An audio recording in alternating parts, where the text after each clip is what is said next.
Good evening and welcome to this edition of News Leader on 6. I'm Jim Fuller. In tonight's news, the Tullahoma State champion Tullahoma Wildcat football team is getting ready for the new season. Motlow has been helping veterans attend school, and Tullahoma City Schools have received quite a bit of grant money for the new year. We'll have these stories and more on tonight's News Leader on 6. For many senior citizens, life looks like this, but it doesn't have to. When you make your home at Parkview Senior Living, life after retirement takes on a whole new meaning.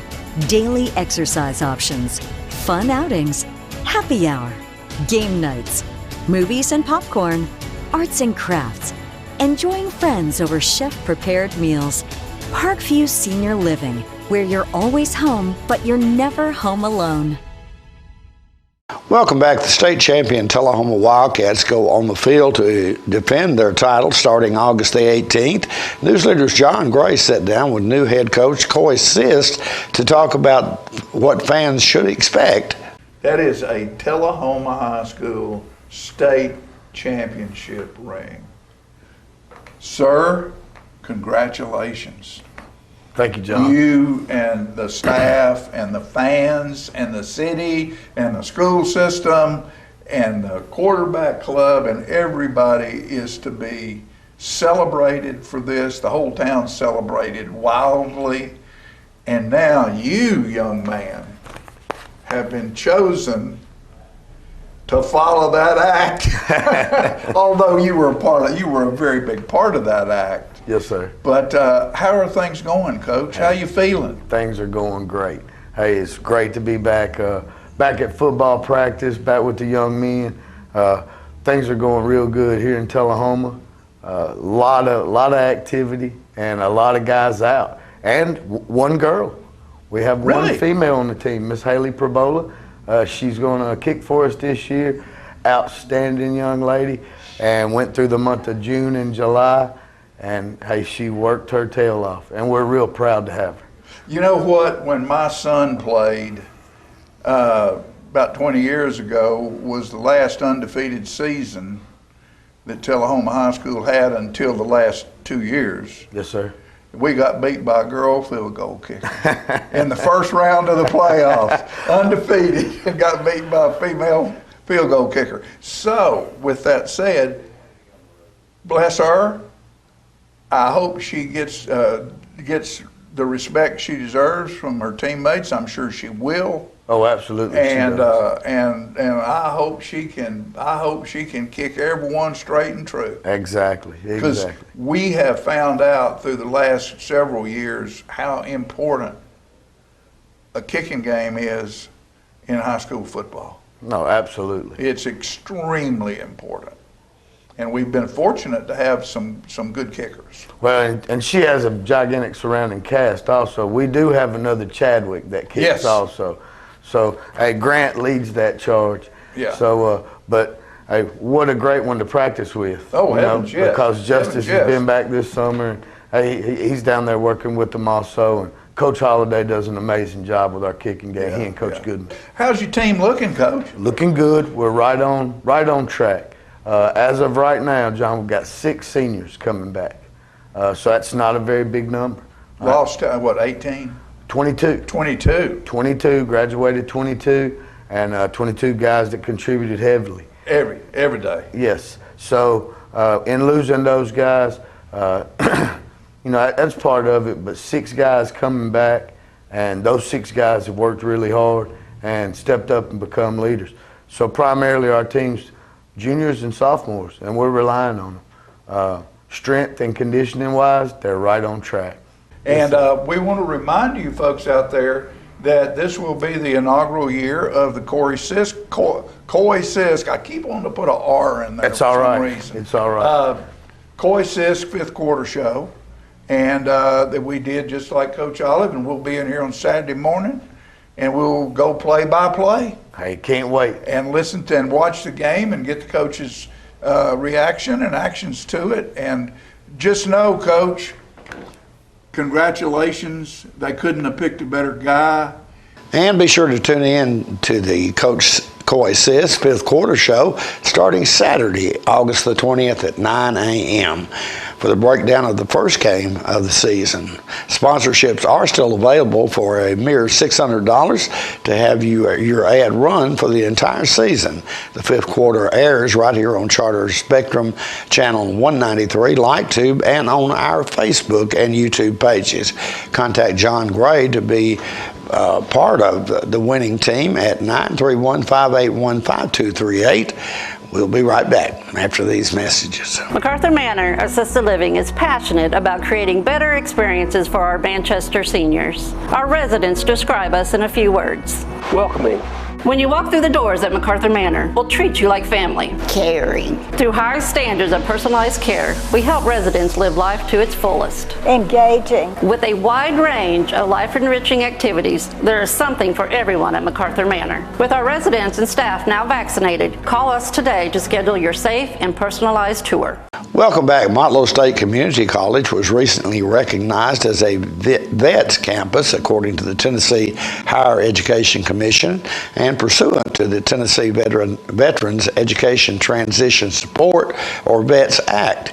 Michael Neal, Motlow's Veterans Affairs Coordinator, said, quote, Motlow prioritizes veterans' unique needs so they can prosper while pursuing their education.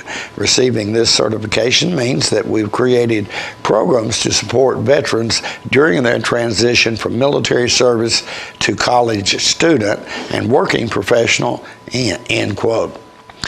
Passed into law in 2014, the Tennessee VETS Act establishes a program of recognition for higher education institutions that allocate resources for veterans' successful transition from military service to college enrollment. An institution receiving VETS campus certification not only prioritizes outreach to veterans, but successfully delivers the services necessary to create a supportive environment where veterans can prosper while pursuing their education.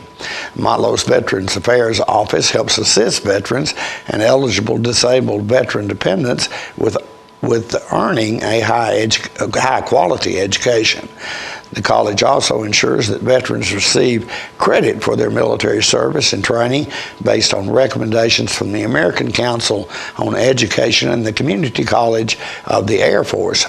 Here are a list of ways Motlow supports veterans' tuition assistance, prior credit evaluation, new transferring military students checklist, scholarships for service members and their dependents, helping heroes grants, military transition grants, and counseling for mental health.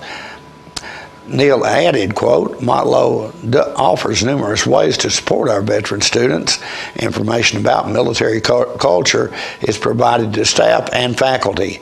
We have developed a veteran-specific orientation for new students and have established a support program comprised of veteran staff and faculty volunteers who are resources for veteran students who just need to talk to someone who has been through military service and transitioned to college.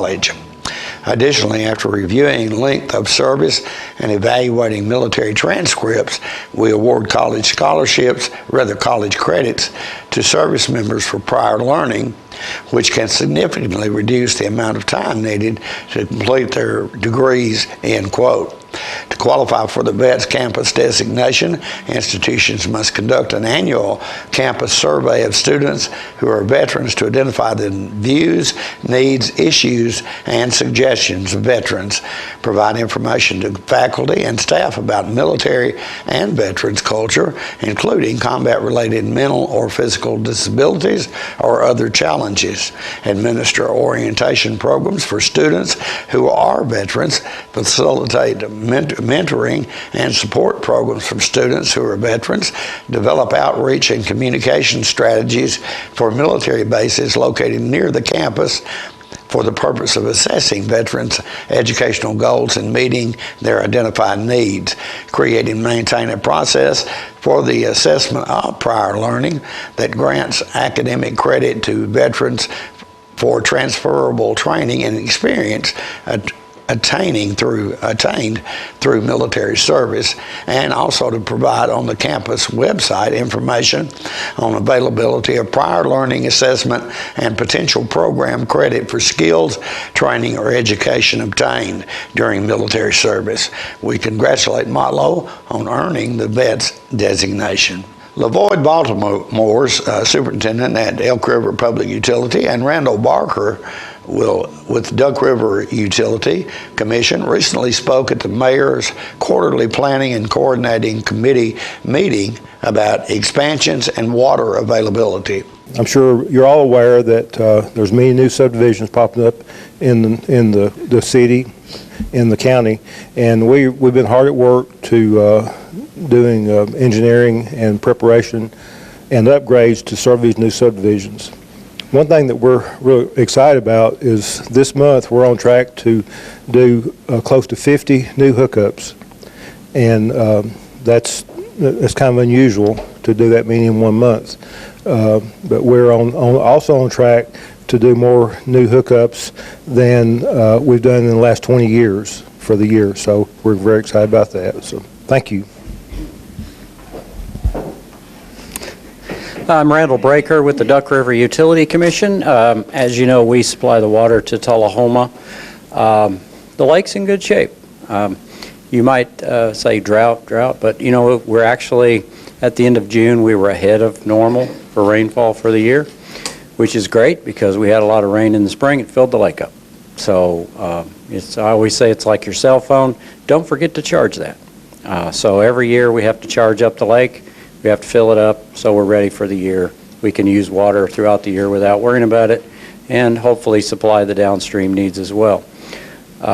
We're suffering a little bit from the impacts of this supply chain issue and pricing. Things are going out of control, but things are going well otherwise. July is probably going to be an all-time record for water production for DRUC.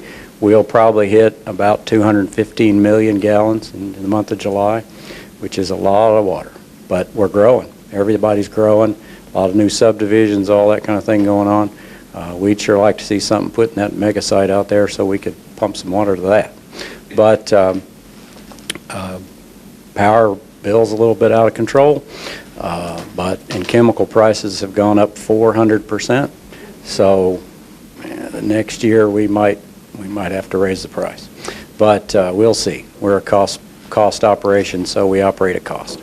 But all is going well. Don't worry about there being a shortage of water. Use all you want. More news is coming up in a moment. It's not invoice. It's not MSRP. It's not Christmas Day, although it may feel like it. It's the lowest prices in Middle Tennessee, period. It's a Stan McNabb Chrysler Dodge Jeep Ram or Stan McNabb Chevrolet Buick GMC Cadillac before these prices are gone forever. Welcome back. Also at the Mayor's Quarterly Planning and Coordinating Meeting, Tree Board Director Ralph Graham addresses the Assembly. We have several exciting things going on right now. We have a new ordinance that causes the trees to be planted every 75 feet rather than 100 feet. It was a battle, but we got there. It's now going to be posted on the website. I invite you to go to the website because there are several useful links that you can go to. If you'd like to plant a tree, then we have a new tree list for you for general purpose. And also we've added a list of street trees which would be suitable for planting in our city streets, just in time for the streetscape. It's coming. Also, we have a challenge right now. Our trees are thirsty, and this drought is causing us quite a problem. We have 13 new trees that our city forester is going around. He's put a 40-gallon tank in the back of his truck. He's going around watering these trees. So I'm appealing to all the business people in town and to the Chamber of Commerce, if we would, to step outside and put some water on those thirsty trees, because they're going to die if we don't get through this. We're not getting rain, and it's really hard on them. And something else is We have, please visit the website and see other links on there. It gives you things about like don't top trees, other useful things. And we're here for you as a city, not just the commercial development, but also for urban. If you have questions about what's wrong with my tree, what tree should I plant, I'd be happy to come out and talk with you about that.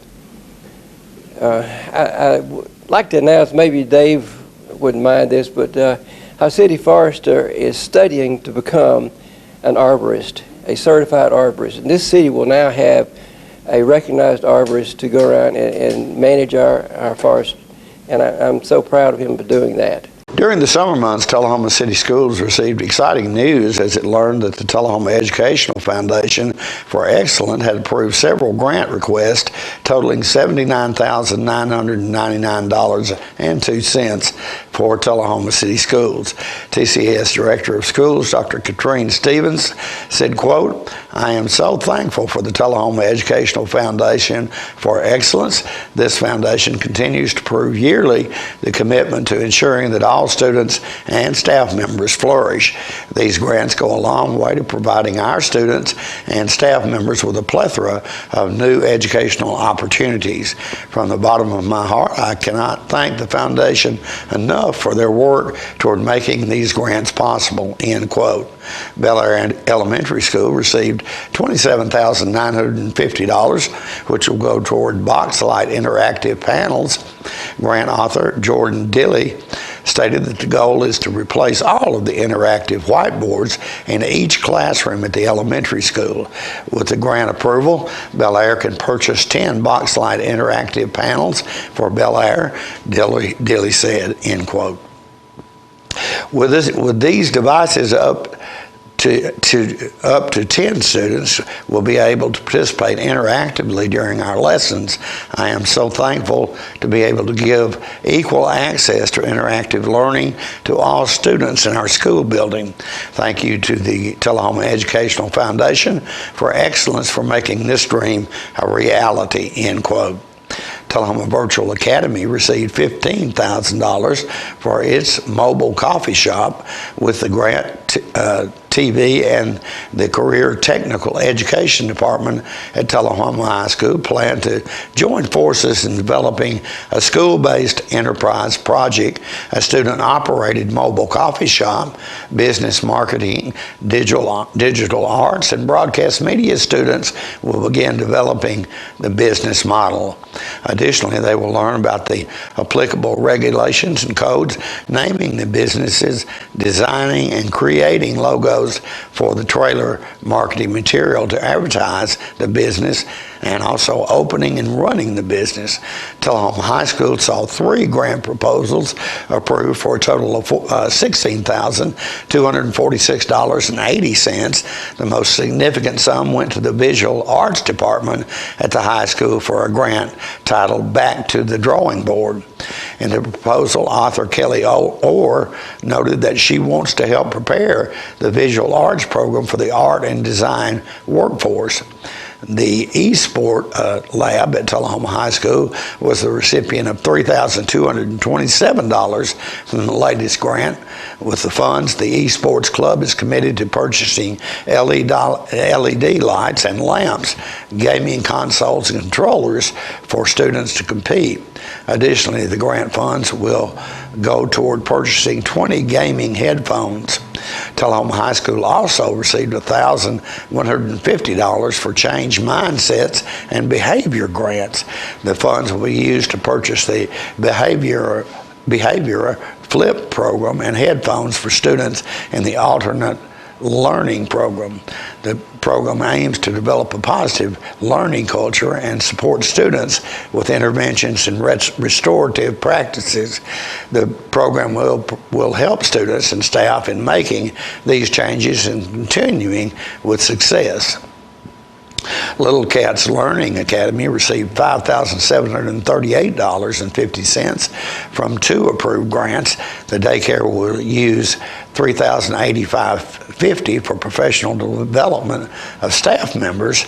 The additional $2,653 will be used for STEM equipment and materials to help students explore their curiosity, creativity, and also thinking. East Middle School received $4,013.77 for a grant titled Creation in the Classroom. The project aims to take engineering, computer-aided design, creations, and 3D modeling to a higher level to create full-scale usable objects for the school. The largest portion of the funds will be used to purchase the Prusa Original XL filament printer to aid in the that objective. Robert E. Lee Elementary School received $1,049.95 for its grant titled Make the Stories Come Alive. The school will purchase fairy tale and folk tale kits from Lakeshore Learning to students. For students, to use in small groups to work through scenarios to learn critical thinking and problem solving. West Middle School received $10,000 in grant funds used during the summer months as Future Business Leaders of America had 15 Bobcats represent Tullahoma at the National Leadership Conference in Chicago. During the competition, West saw 5 students place, including Lee and Villamar, Ellie Simpson, Edward Henry, Thomas Anderson, and Jonathan Raithjen Vallejo all received national recognition. We'll be right back after these commercial breaks. The individuals with dementia, those with Parkinson's, those that have maybe mobility issues, need caregivers. Well, those caregivers are 24 hours a day at home, and they never get a rest. And if they have to go to work, they're kind of out of luck. So that's why Trinity came into existence 25 years ago, to allow the caregivers to have a safe center where they could put their loved ones, know they would be well cared for, stimulated, fed good nutritious meals, have activities to their level, and then the caregiver can stop by and pick them up and go on home and have some continuity into their life. Welcome back. With all the hiking trails around the area, sometimes people wonder where their trail park donations go. Each trail park donation provides direct funding to the Tennessee State Park Trails program, supporting the future of your favorite trail. They help repair trail structures, purchase tools for maintenance, and enhance the education of the staff who care for our trails. For every $25 trail pack donation, hikers get 2 annual trail pack stickers to show their support for trails, and a 10% discount on overnight stays at Tennessee State Parks. People can also donate without receiving stickers if you like. And the Tennessee State Parks Department has produced this video showing how trail pack donation helps fund projects at Tennessee State Park. Sometimes Trail Pack members aren't exactly sure where their donations help us, so I thought I would take this opportunity to show a great example of the types of projects that Trail Pack donations can help with. Trail kiosks and wayfinding are extremely important when you're out in the wilderness. So out here today at T.O. Fuller State Park, we just had this brand new kiosk built so that people can help to find their way around the trails better and in a more safe way. Each panel has got protected billboard areas for parks to put up current events, maps, rules and regulations, and general information about the park. This one is actually an L-shaped kiosk, so it has a sign there, and then one on the back side or the front that you already saw.